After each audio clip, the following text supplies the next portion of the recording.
Saudara, kita akan belajar dari kitab Mika pasal yang ke-6. Ya. Mika pasal yang ke-6. Apa yang Tuhan tuntut dari hidup kita? Ya, lagi sekali, apa yang Tuhan tuntut dari hidup kita?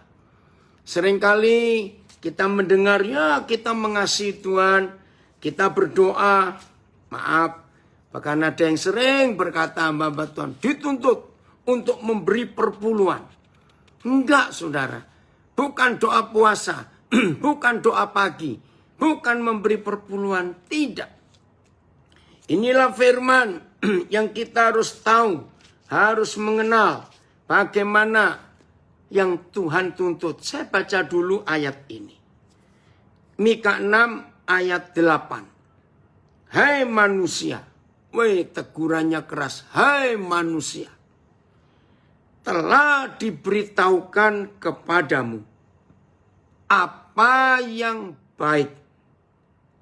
Bapa sudah memberikan pemberitahuan, permintaan apa yang baik.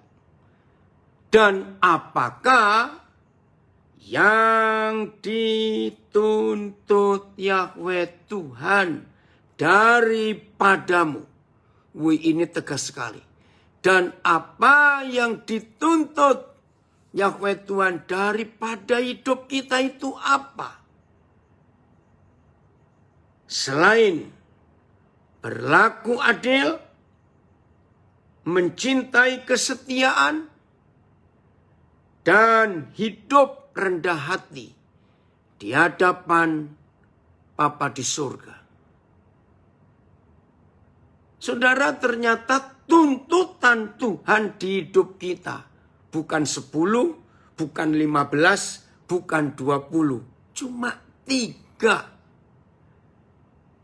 Saya ulangi, tuntutan Tuhan buat kita manusia ini bukan 10 hal, ya, bukan 15 hal, cuma 3. Tapi di dalam 3 tuntutan ini terletak semua hukum Tuhan. Jadi kalau saudara dan saya bisa menggenapi 3 tuntutan ini, maka dengan sendirinya kita sudah memenuhi semua hukum Tuhan. Jadi kalau saya simpulkan, begitu banyaknya hukum Tuhan, itu Papa kita meringkasnya hanya jadi 3. Kan enak, jadi nggak banyak-banyak, sehingga kita nggak ribet, hidup kita nggak repot. Cuma 3 hal yang dia tuntut dari kita. Renungkan ini, nggak banyak, cuma 3 hal. Jangan berkata, walaupun cuma 3, tapi itu berat. Awas ngomong begitu. Tidak. Tetap ini hukum yang Tuhan sudah ukur. Bahwa manusia pasti mampu dan bisa untuk melakukannya. Terima kasih Papa. Bapak tidak menuntut banyak-banyak dari kami. Cukup 3 hal ini saja. Maka semua hukum yang ada dalam seluruh kitab suci kita, itu dengan sendirinya atau sudah otomatis kita lakukan semua. Bahkan saudara, kalau semua kita hidup menuruti tuntutan Tuhan ini dan bisa memenuhinya, nggak akan ada perceraian. Tidak akan ada kejahatan. Maaf saya berkata. Kalau semua kita bisa menggenapi 3 tuntutan ini. Pengadilan tutup. Penjara pasti kosong. Polisi nganggur. Serius. Nanti kita akan lihat. Masa sih segampang itu? Betul. Hanya segampang itu. satu persatu. Saya mulai dengan hal yang ketiga. Dan hidup dengan rendah hati. Saudara pernah sadar nggak bahwa kesombongan itu awal dari kejatuhan? Tolong dicatat konsep ini. Kesombongan itu awal dari kejatuhan. Kata-katanya aja sudah gampang kita cerna. Jatuh. Coba renungkan. Orang yang sudah di tanah, sudah duduk di tanah, nggak pakai kursi, bisa nggak dia jatuh? Ayo renungkan itu. Orang yang sudah duduk di tanah, orang Jawa bilang ngelempoh, ya, duduk di tanah, bisa nggak dia jatuh? Ya nggak lucu, sudah duduk kok jatuh. Ya duduk itu sudah di tanah, nggak bisa jatuh. Maka itu orang yang bisa jatuh itu karena posisinya di atas, lebih tinggi dari tanah. Nah, lebih tinggi itulah kesombongan. Maka orang itu pasti jatuh. Jadi betul firman Tuhan ini. Dan kitab Yakobus 4 menulis, rendahkanlah dirimu di hadapan Tuhan. Tunduklah kepada Tuhan. Taruhkan hidupmu di bawah kekuasaan yang maha kuasa. Lawanlah iblis, maka iblis lari daripadamu. Jadi menurut Yakobus 4 ayat 7 itu, ayat 7 ya, coba saya lihat dulu supaya tidak salah. Ternyata iblis itu hanya bisa diusir oleh orang yang rendah hati. Betul, ayat 7 Yakobus 4. Oh, tidak ada yang nayangkan Alkitab ini ya. Oke, saya baca. Kenapa? Enggak ada ya? Oke, enggak apa-apa. Yakobus 4 ayat 7. Karena itu tunduklah kepada Tuhan. Tunduk, submit, menghamba, merendahkan hati, merendahkan diri. Dan lawanlah iblis, maka ia akan lari daripadamu. Wih, ngeri sekali. Ya, gampang. Untuk melawan, mengalahkan si iblis, cukup tunduk, cukup rendah hati di hadapan Tuhan. Saudara, dari berapa kasus pembunuhan, ya, berapa kasus pembunuhan yang terakhir di Tangerang, orang sudah tua, suami istri, suaminya orang Jerman, istrinya orang Indonesia. Panggil orang untuk renovasi rumah. Nah, kata si pembunuh, dia tersinggung karena mereka ngomongnya kasar. Nah, itu kan gara-gara tidak rendah hati. Maka itu jadi pembunuh, tersinggung. Jadi mulai hari ini saudara, rendah hati itu mutlak. Rendah hati itu tidak bisa ditawar lagi. Maka itu kalau setan-setan melihat bahwa kita itu memang rendah hati, maka setan tidak bisa menjangkau kita. Berapa hari yang lalu kita belajar, kalau nggak salah malam itu ya, jadi saudara di LP nggak ada yang ikut.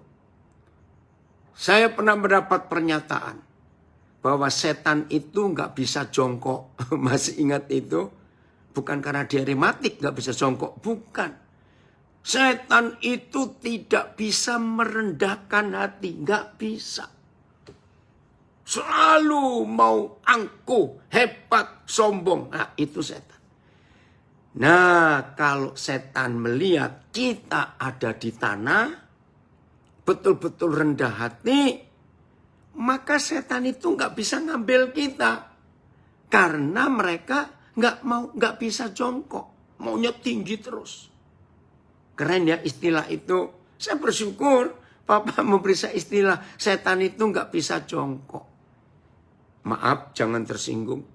Berarti kalau ada manusia bisa begitu dekat dengan setan, bisa menjadi sahabatnya setan, jawabannya ya karena orang itu sombong. Berdiri sejajar dengan setan, maka itu jadi temannya, bisa dirangkul. Betul enggak? Tapi kalau kita merendahkan hati, setan enggak bisa meraih kita. Wih, terima kasih Bapak untuk konsep yang luar biasa ini.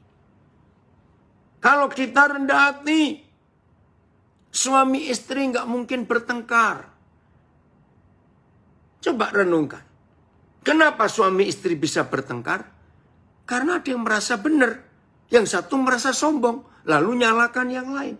Kalau kita dua-dua rendah hati di dalam rumah, dalam hidup berkeluarga, nggak ada pertengkaran. Wih, konsep rendah hati ini luar biasa. Maka itu mulai hari ini jangan seorang pun di antara kita yang berkata sulit. Nggak bisa. Bisa. Gampang sekali. Coba renungkan ini. Rendah hati itu selalu menyadari, saya ulangi, datangnya rendah hati itu karena kita selalu menyadari bahwa aku ini nol. Aku ini nggak punya apa-apa. Aku ini nggak bisa apa-apa. Kalau bukan karena Tuhanku. Coba catat. Jadi setiap kali kita bisa sadar. Setiap kali kita bisa mengerti. Aku ini nggak punya apa-apa. Aku ini nggak bisa apa-apa. Kalau bukan karena Tuhan. Nah, begitu kita tidak bisa apa-apa dan gak punya apa-apa kecuali karena Tuhan, pasti kita ini dengan sendirinya bisa rendah hati. Ini memang gak punya apa-apa. Inilah kebenaran yang luar biasa. Puji Tuhan dari Napire, dari Bali, dari Biak, puji Tuhan, mengikuti untuk kita belajar firman Tuhan ini. Nah, kita lihat ayat ini. Filipi 2. Ya, Filipi pasal 2. Tuhan Yesus itu kan Tuhan, tapi bisa membuat dirinya gak punya apa-apa. Dan gak bisa apa-apa. Wih, hebat sekali. Ya, Tuhan Yesus itu Tuhan. Tetapi dia membuat dirinya nggak punya apa-apa dan nggak bisa apa-apa. Wih, ini luar biasa. Filipi 2, saudara, perhatikan itu.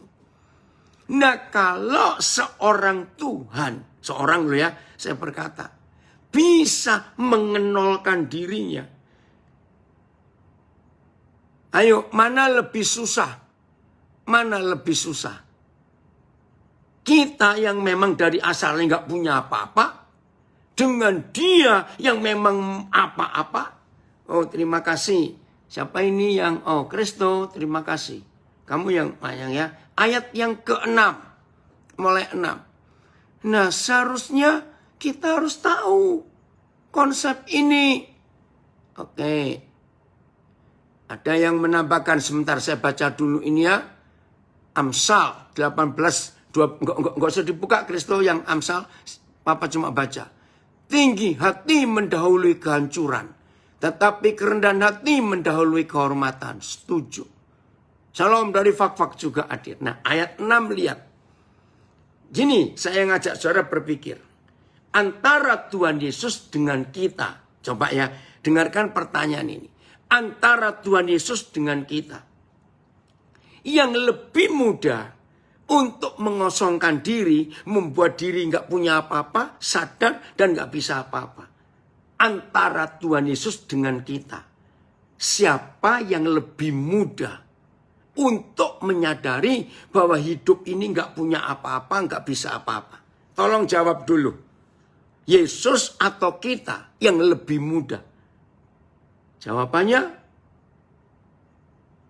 ya kita dong. Memang kita nggak punya apa-apa. Tuhan Yesus susah untuk mengenalkan dirinya, itu susah. Karena memang dia itu apa-apa. Wih Tuhan kok. Tapi lihat, yang walaupun dalam rupa Tuhan, dia itu kan memang Tuhan, tidak menganggap kesetaraan dengan Tuhan itu sebagai milik yang harus dipertahankan. Bayangkan, dia itu Tuhan, tapi ketuhanannya, luar biasa. Tapi ketuhanannya dia hapuskan. Itu sulit. Saya beri ilustrasi begini. Orang yang memang miskin dan orang yang memang kaya, mana yang lebih mudah untuk memiskinkan dirinya? Ya jawabannya ya memang sudah miskin. Maka itu kalau dibalik, maaf jangan tersinggung. Sudah miskin, sok kaya lagi, ampun deh. Maaf ya. Nah kita ini kan memang miskin. Lahir kita telanjang. Tuhan Yesus itu punya segala-galanya.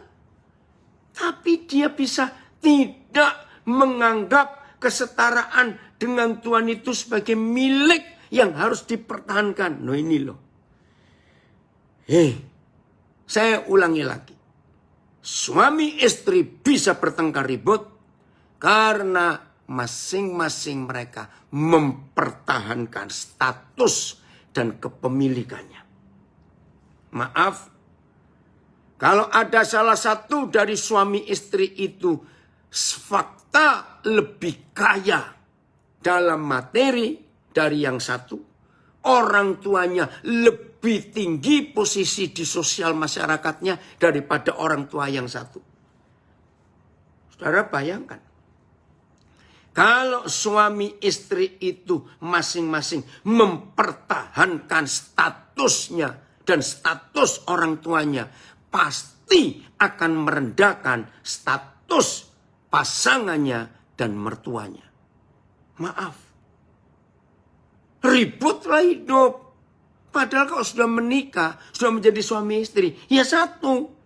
Semuanya milik bersama. Nggak boleh dibanding-bandingkan. Nggak boleh ini milikku, ini milik orang tuaku. Itu milikmu dan milik orang tuamu. Nggak bisa lagi. Karena sudah menjadi satu daging. Begitu pula dalam persahabatan. Kalau masing-masing tidak mempertahankan statusnya, maka gampang sekali untuk bisa bersahabat dengan siapapun juga. Jangan mempertahankan sesuatu yang tidak penting untuk dipertahankan. Betul. Jadi saya ulangi, untuk rendah hati cuma satu syaratnya. Sadar, aku ini nggak bisa apa-apa dan nggak punya apa-apa kalau bukan karena Tuhan. Ayat 7, Krisno, Filipi 2 ayat 7. Ya, tolong dicatat ya ayat-ayat ini. Penting sekali untuk kita kenal hati Papa. Oke. Melainkan telah mengosongkan dirinya sendiri dan mengambil rupa seorang hamba dan menjadi sama dengan manusia.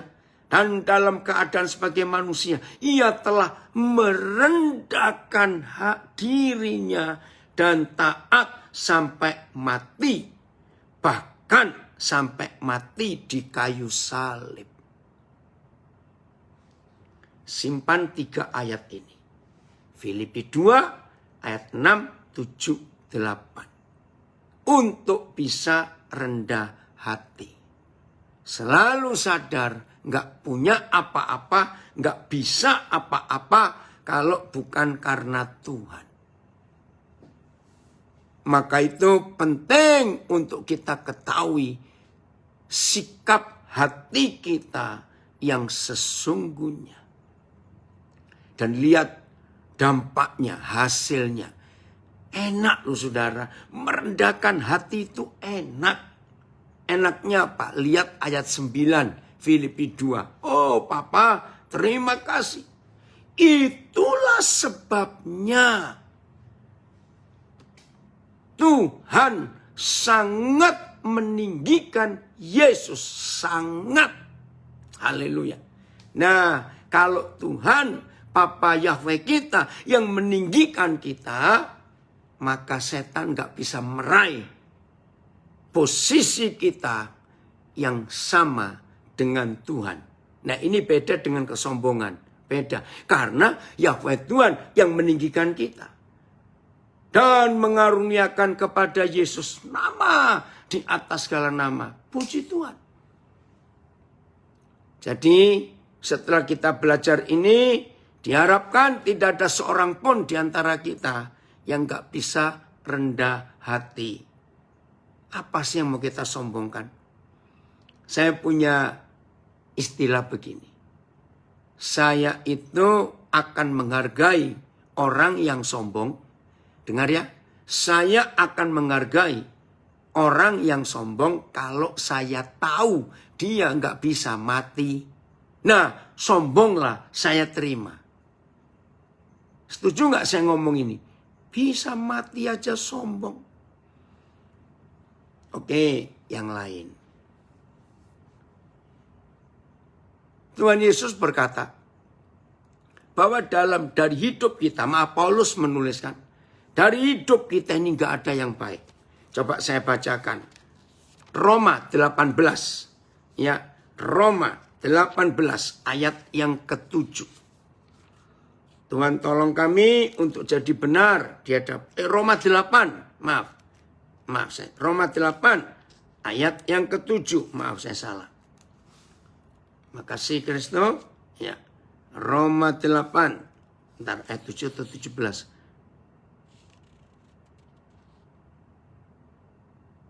Maaf ya, tunggu.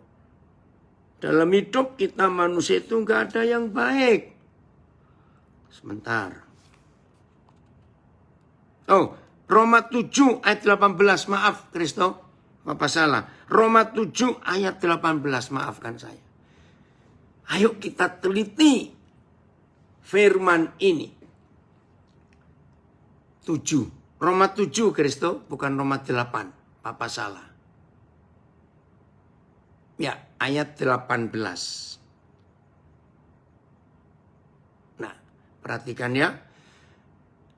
Saya berharap, Tuhan berharap setelah kita semua yang baru tahu ada firman seperti ini hari ini, Tuhan berharap nggak ada yang bisa sombong lagi. Apa yang kita mau sombongkan? Lihat firman ini. Sebab aku tahu bahwa di dalam aku, yaitu di dalam aku sebagai manusia, tidak ada sesuatu yang baik. Wih, ngeri saudara. Tidak ada sesuatu yang baik. Nggak ada. Nah, suatu kali saya coba merenung. Oke, Kristo bisa kamu keluarkan. Apa sih nggak ada sesuatu yang baik itu apa? Ini lucu sekali. Roh Kudus memberi saya ilustrasi ini. Nah, saya berapa kali melihat orang yang sayang kucing. Ya toh. Beda dengan anjing loh saudara. Kalau anjing itu masih harus dimandikan. Tapi kalau kucing itu jarang. Ya sesekali perlu. Tapi saya heran, kok dia nggak bau ya? Kok kelihatannya tetap bersih? Kucing loh ya. Tapi jangan tersinggung, saya beri ilustrasi ini. Nah, ketika saya memperhatikan kucing-kucing itu, Uniknya Roh Kudus itu luar biasa. Yang muncul justru Roma 7 ayat 18 ini. Ayo, kan gak nyambung. Apa hubungannya ayat ini dengan kucing? Oh, ternyata begini. Maaf. Saudara, jangan merasa geli atau tersinggung. Di dalam hidup kita, dalam tubuh kita ini, ada nggak tahu berapa puluh juta pori-pori. Tahu kata pori-pori? Ya, untuk kulit ini bisa bernafas dari ujung kepala kita terus sampai ke kaki kita. Itu berapa miliar mungkin pori-pori yang mata kita nggak lihat. Jawab. Apa yang selalu keluar dari pori-pori tubuh kita? Ngerti pertanyaan ini? Supaya kita nggak sombong. Apa yang selalu keluar dari pori-pori tubuh kita ini? Jawabannya keringat. Maaf. Nah, ini saya ngomong. Saya akan menghormati orang itu, silakan sombong kalau keringatnya wangi. Maaf saya berkata. Loh, betul nggak? Wih, kalau sampai ada orang keringatnya wangi, sekarang harus menjauh loh. Itu pasti bukan orang itu. Maaf. Loh, betul tidak, saudara? Iya toh. Apa yang keluar dari lubang-lubang tuh pori-pori kita ini?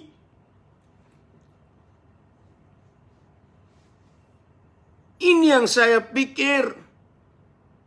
Kok kucing itu nggak mandi, nggak pakai minyak wangi, kok nggak bau? Kita ini nggak berbulu, mandi pakai minyak wangi masih bau. Itu yang saya katakan. Ini kalau orang Jawa bilang, barang mambu aja sombong. Maaf saya berkata, bau saja kok sombong.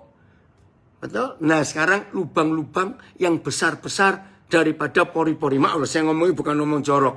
Mulai dari lubang mata, lubang telinga, lubang hidung, lubang mulut, dan lubang-lubang yang lain dari tubuh kita. Sekali lagi saya tanya, keluar apa itu? Coba itu keluar duit, enak hidup ini. Saudara mikir. Dari semua lubang tubuh kita nggak ada yang bersih. Semuanya jorok, kotor, menjijikkan.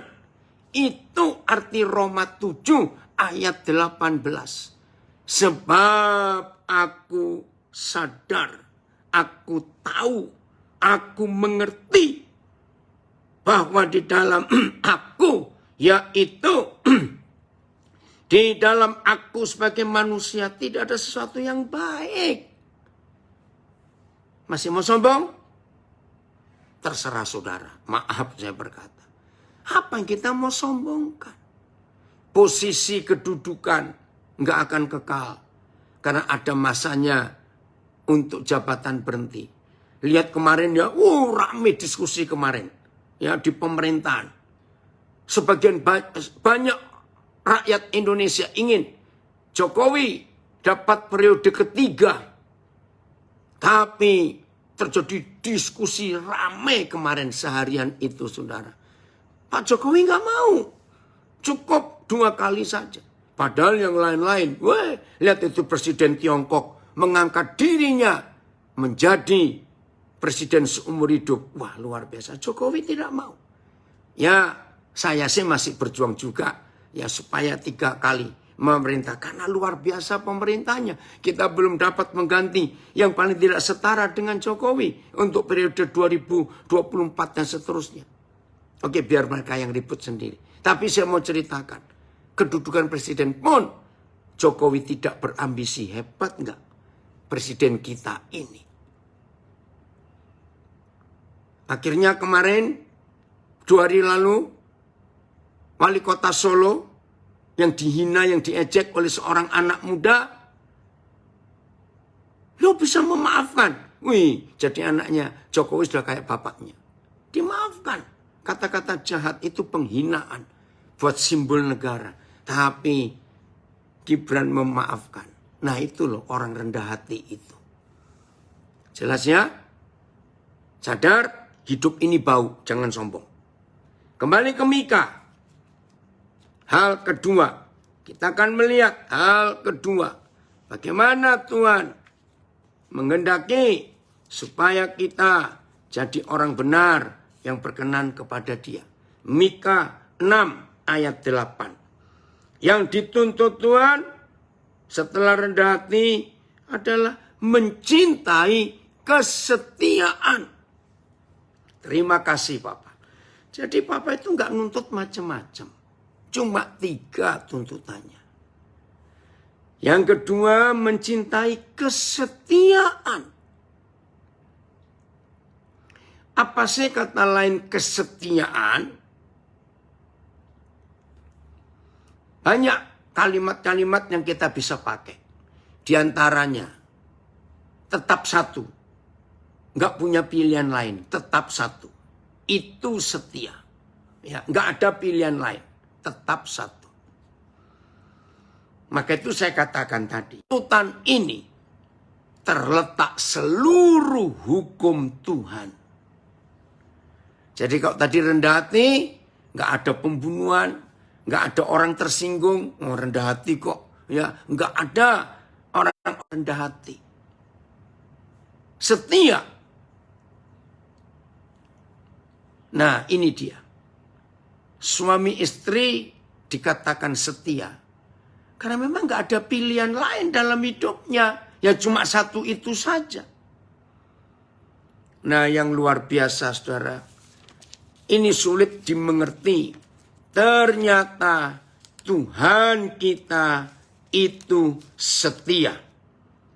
Saya ulangi lagi. Tuhan kita itu setia. Nah untuk belajar dari siapa-siapa. Belajarlah dari yang setia.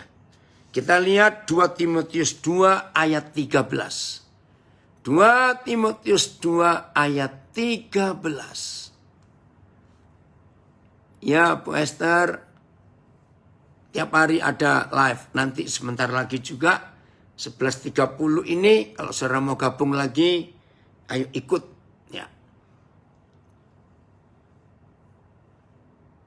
Sudah? 2 Timotius 2 ayat 13. Baik. Jika kita tidak setia, kita lo nggak setia kepada Tuhan. Ini yang saya bingung.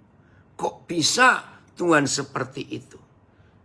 Jika kita tidak setia, Dia tetap setia. Karena Dia tidak dapat menyangkal dirinya.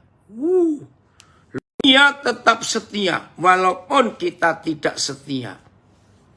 Nah ini loh yang kita harus belajar tentang kesetiaan. Jadi walaupun kita itu berkhianat kepada Tuhan Yesus, Dia tetap setia. Karena Dia nggak bisa menyangkal dirinya. Dalam hal apa Dia nggak bisa menyangkal dirinya? Nanti kita lihat. Maka itu ketika ada yang berkhianat di antara kita, belajarlah untuk menjadi seperti Tuhan Yesus. Walaupun dikhianati, tetap setia. Jangan berkata sulit, jangan. Lihat hidup Tuhan Yesus dengan Yudas. Awas.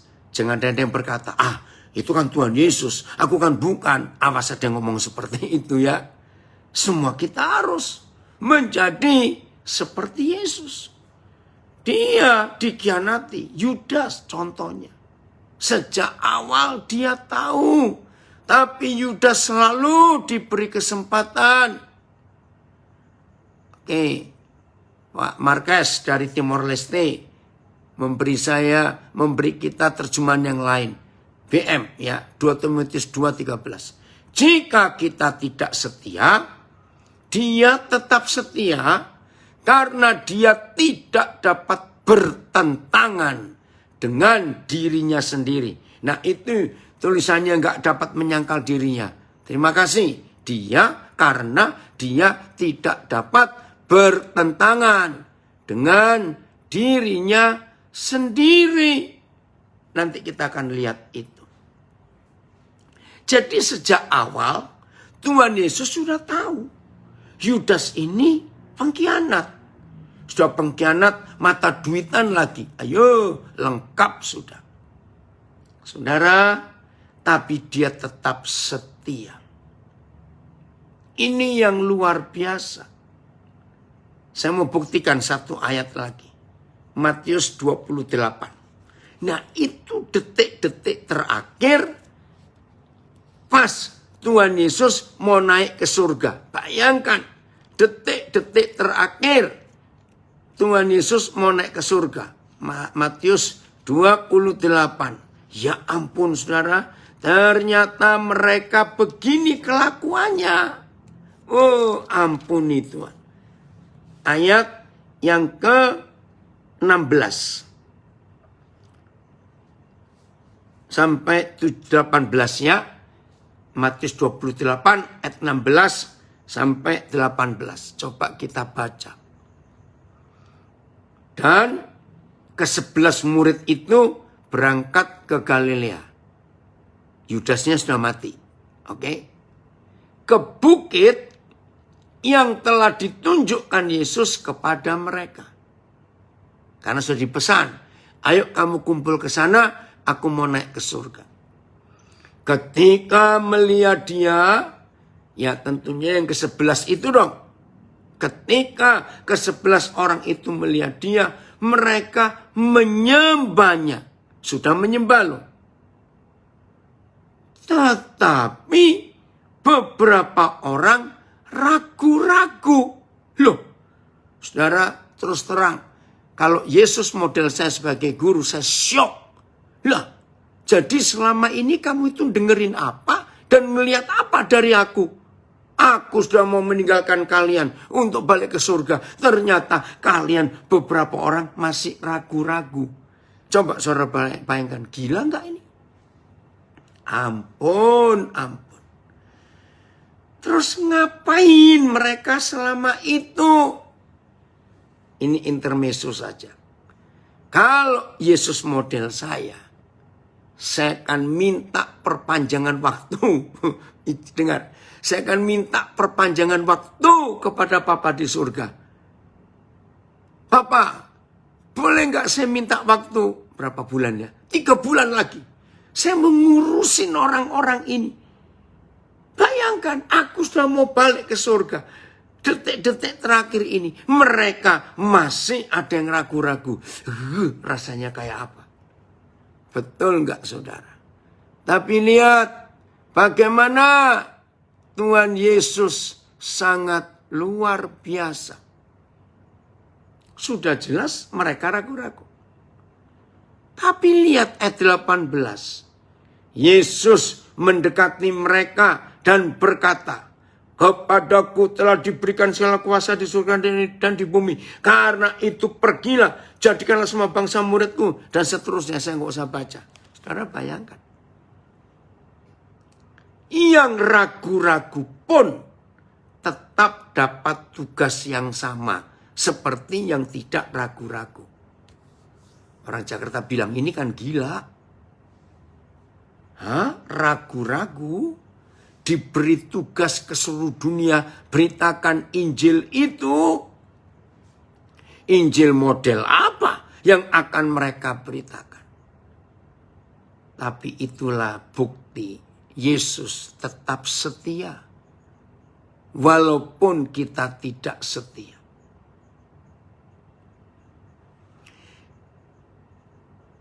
Dengarkan suami istri. Kalau ada pasangan kita tidak setia, ayo kita tetap tunggu yang tidak setia itu balik. Serius. Ini hukum Tuhan. Maka itu, kalau kita tetap setia, tidak ada perjinan dalam hidup. Perjinan akarnya dimulai karena ketidaksetiaan. Termasuk yang belum menikah. Maaf ya, baik cowok maupun cewek, perhatikan. Kalau kamu setia sejak sebelum menikah, maka kamu masuk pernikahan itu tetap setia.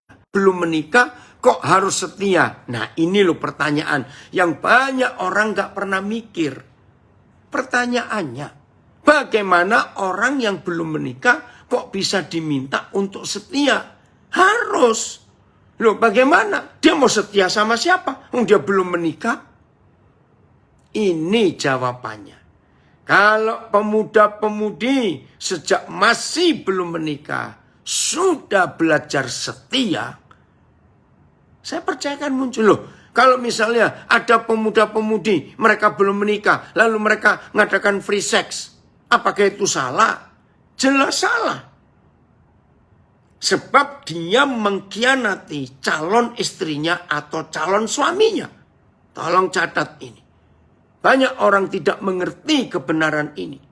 Bahwa setia itu harus untuk suami istri. Tidak. Walaupun belum menikah, toh suatu hari nanti saudara akan menikah. Nah, kesetiaan itu dimulai sejak kita belum menikah. Bahwa kita tidak akan melakukan hubungan seks kepada siapa saja. Karena hubungan itu hanya untuk nanti yang jadi istri dan jadi suami kita. Maka itu saudara, kalau orang itu setia sejak masih muda, nggak akan ada perjinan dalam hidupnya. Itu luar biasa. Setia. Orang bekerja. Kalau memang tidak dikeluarkan, belajarlah untuk tetap setia. Tuhan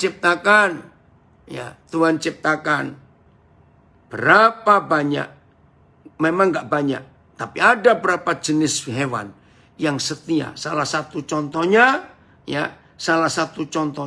burung merpati. Ya, ada berapa jenis unggas.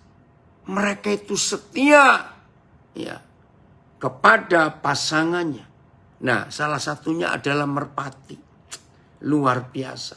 Maka itu katanya saya juga belum menemukan secara psikologis. Burung merpati itu secara biologis, burung merpati itu nggak punya empedu. Jadi nggak punya pahit hati. Luar biasa. Nah, malu nggak kita kepada burung yang nggak sekolah, yang nggak bisa baca tulis, tapi bisa setia? Masa kita kalah dengan dia? Hebatnya firman Tuhan ini pantas. Tuhan tidak menuntut yang lain. Dia cuma menuntut 3 hal ini. Mika 6 ayat 8 itu luar biasa. Hai manusia, telah diberitahukan kepadamu apa yang baik. Dan apakah yang dituntut Yahweh daripadamu? 1, selain berlaku adil. 2, mencintai kesetiaan. 3, hidup dengan rendah hati di hadapan Tuhan. Maka kalau 3 tuntutan Tuhan ini kita bisa penuhi, nggak ada kejahatan di bumi. Seluruh hukum Tuhan itu ada di dalam 3 poin ini. Oke, saya lanjutkan. Kesetiaan. Matanya lurus, fokus, nggak kemana-mana. Itu kesetiaan. Kesetiaan itu hanya ada 1, nggak ada 2. Maka itu saudara, dalam hidup ini kita harus tegas untuk melakukan kesetiaan ini. 1, terhadap Tuhan. 2, terhadap pasangan kita. 3, terhadap kehidupan kita. Untuk tidak pelin-pelan ya setia dan setia. Maka kalau kesetiaan itu ada dalam hidup kita, saudara, sungguh hal-hal yang menyenangkan, hal-hal yang indah, hal-hal yang memuliakan Tuhan akan nyata di hidup kita. Karena kita mau menggenapi apa yang Tuhan sedang percayakan kepada kita.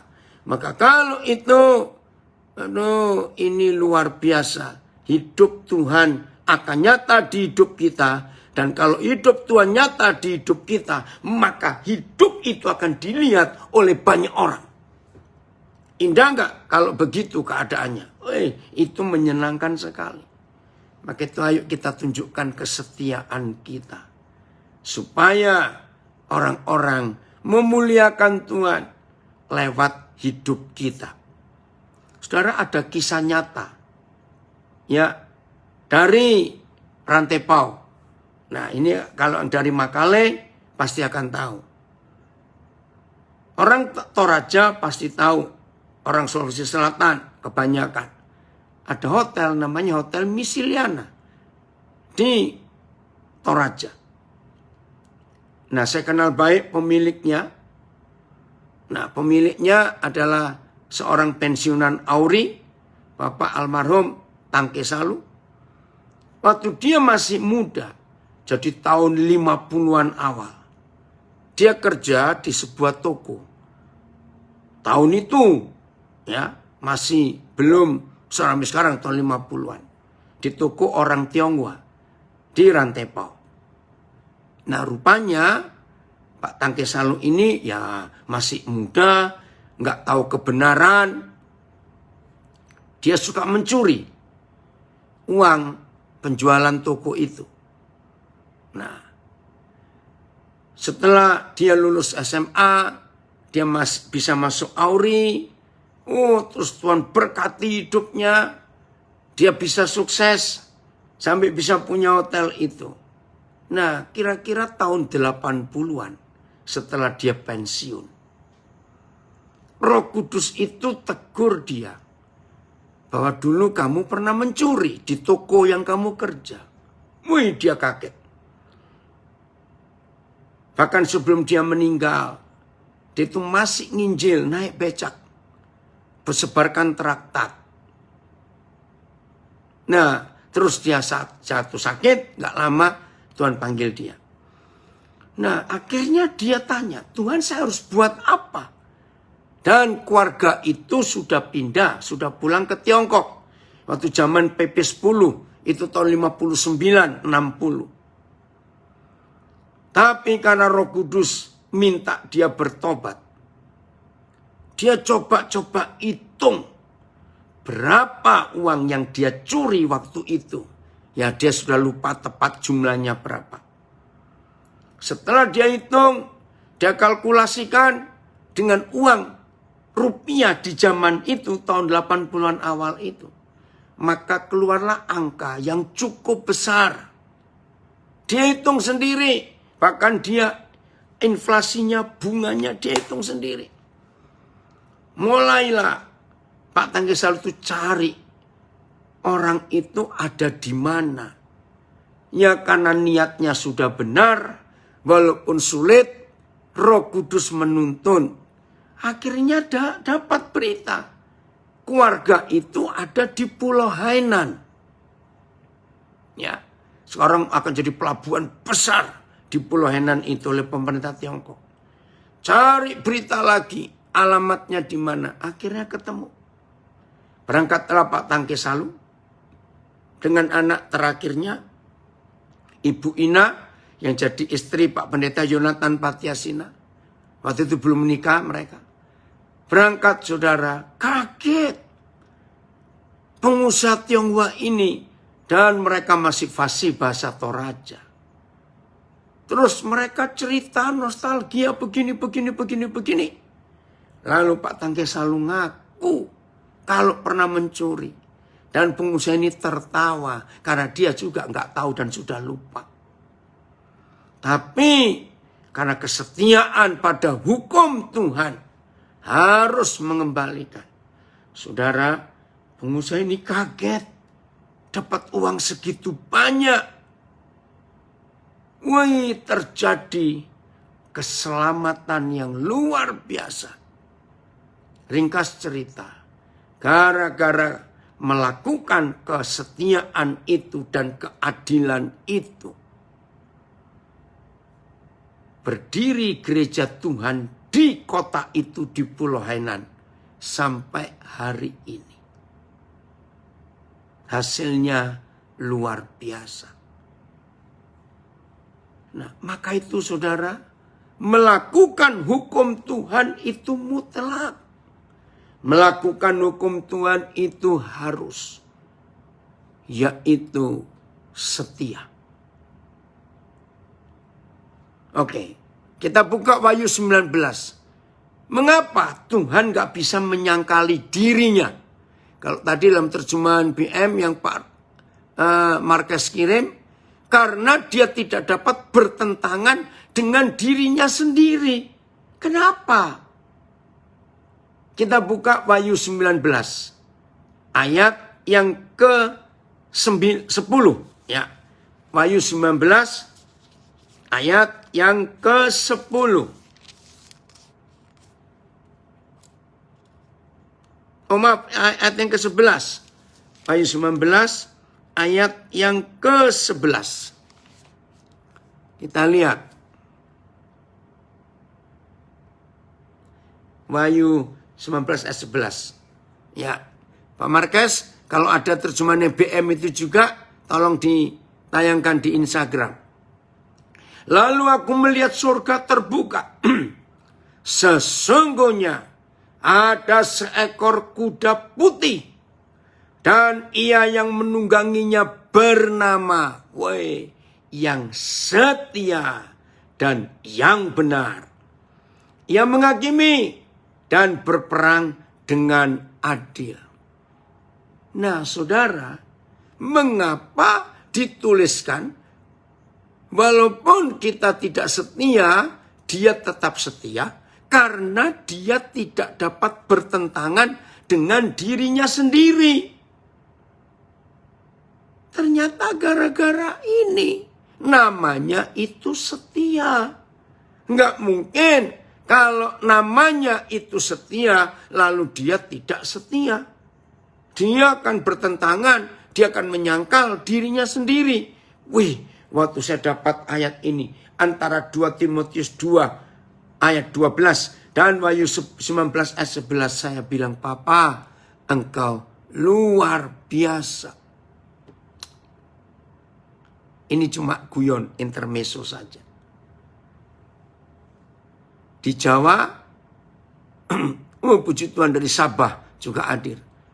Di Jawa, banyak orang, jangan marah ya, memberi nama anaknya itu Selamat. Ada toh? Nah, terus kalau di Batak, banyak orang memberi nama anaknya Sabar. Maka itu banyak orang Batak namanya Sabar. Maaf, ini cuma intermezzo saja.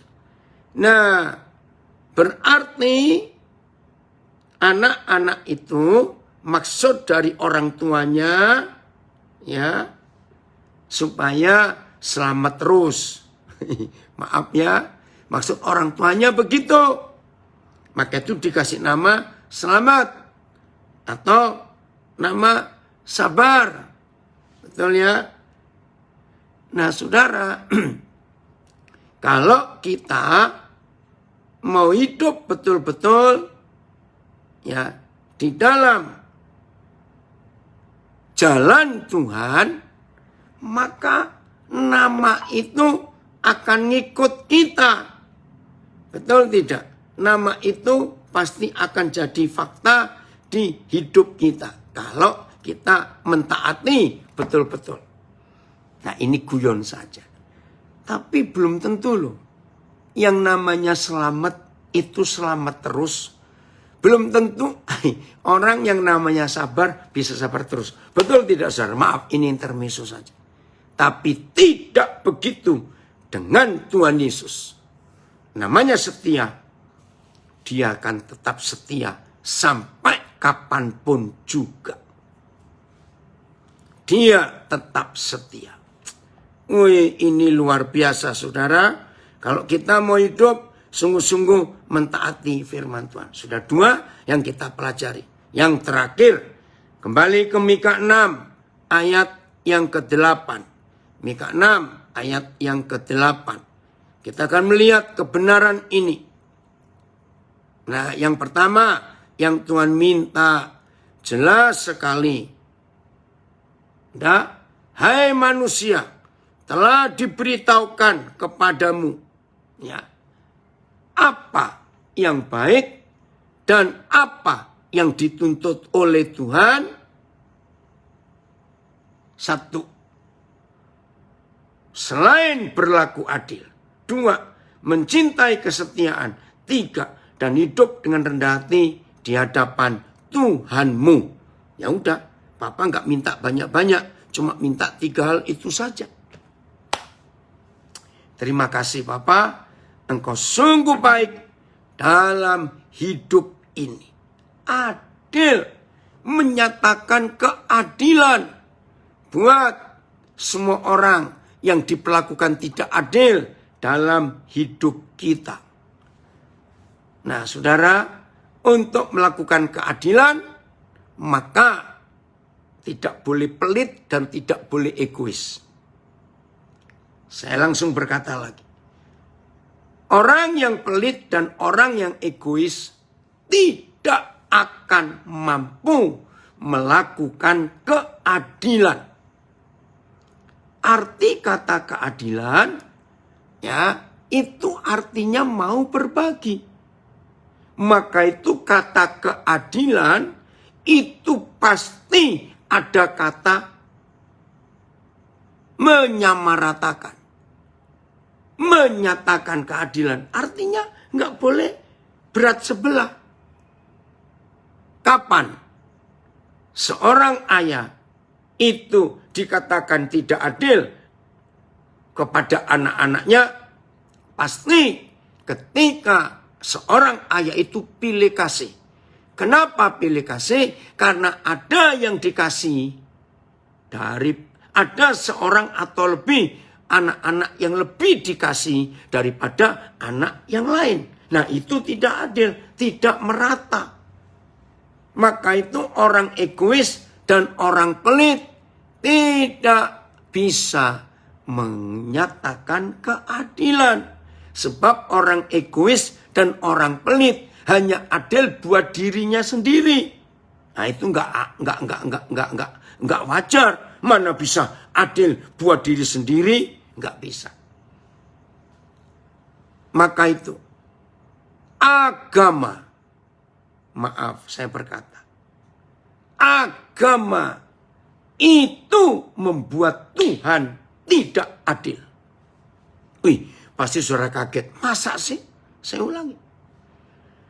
Jadi agama itu membuat orang tidak bisa bersikap adil, saudara. Wih, ngeri bukan? Jangan membantah dulu, dengarkan dulu. Mengapa saya berani berkata agama itu membuat Tuhan tidak adil? Karena orang yang fanatik kepada agamanya sendiri. Dengarkan. Orang yang fanatik kepada agamanya, dia pasti nggak suka dengan orang dari agama lain. Maaf. Dan itu fakta.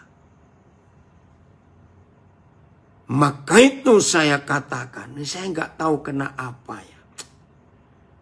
Begitu orang itu beragama, pasti dia tidak bertuhan. Loh, kok makin jauh? Iya.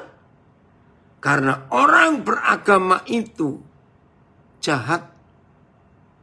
Dia menganggap dirinya paling benar.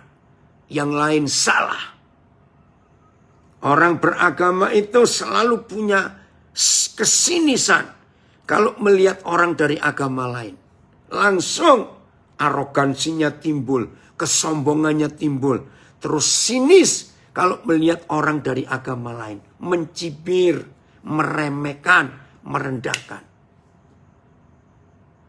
izinkan saya mengatakan kalimat ini.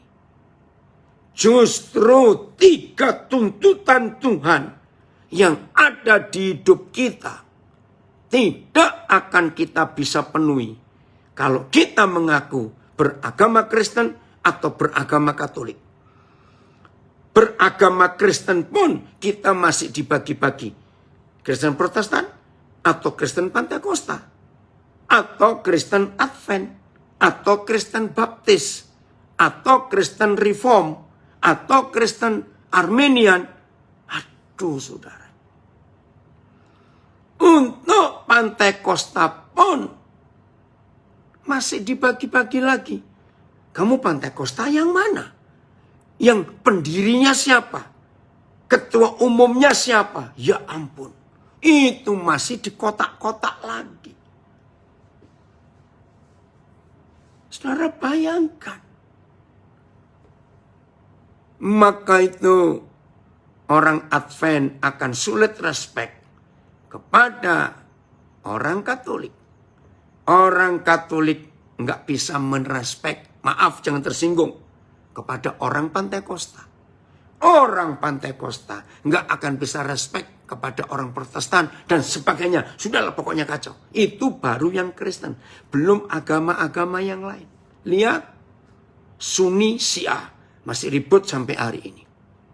Ahmadiyah masih diributin sampai hari ini. Padahal sama-sama Islam. Dalam Buddha pun ada banyak aliran. Dan masing-masing aliran merasa diri paling benar. Begitu juga dalam Hindu. Ada banyak aliran. Ngeri. Maka itu tetaplah saudara beragama seperti yang saudara akui. Tapi jangan itu menjadi kendaraan hidup saudara. Kendaraan hidup kita adalah berlaku adil, berlaku setia, dan berendah hati. Maka kalau 3 hal ini ada di hidup kita, di sini muncul kata toleransi. Orang beragama yang fanatik, justru mereka lah kaum intoleransi. Karena merasa paling benar, merasa paling hebat. Sepertinya surga cuma milik mereka sendiri. Ini jahat sekali. Betul, agama itu mengkotak-kotakkan kehidupan manusia. Jadi hari ini saudara, kalau 3 hal ini kita penuhi sebagai tuntutan Tuhan, percaya enggak? Bumi akan jadi seperti surga. Penjara kosong, pengadilan tutup, polisi enggak ada kerjaan. Wih, luar biasa. Maka bumi jadi seperti surga. Enggak ada orang iri hati, enggak ada orang mencuri. Ya, karena adil. Karena menyatakan kesetiaan. Enggak mungkin akan merugikan orang lain. Tidak. Wih, luar biasa. Kalau 3 tuntutan ini kita penuhi dalam hidup kita. Semua orang hidup dalam damai sejahtera. Wih, terima kasih Bapak. Terima kasih. Maka itu rekan-rekan hamba Tuhan, stop bicara doktrin gerejamu. Stop. Bicaralah tentang keadilan. Bicaralah tentang kesetiaan. Bicaralah tentang kerendahan hati. Itulah seluruh hukum surga yang Tuhan Yesus ajarkan kepada kita. Jadi kalau mulai hari ini semua kita memenuhi tuntutan Tuhan ini, hidup itu luar biasa saudara. Puji Tuhan, karena Tuhan ingin kita mengenalkan dirinya kepada dunia.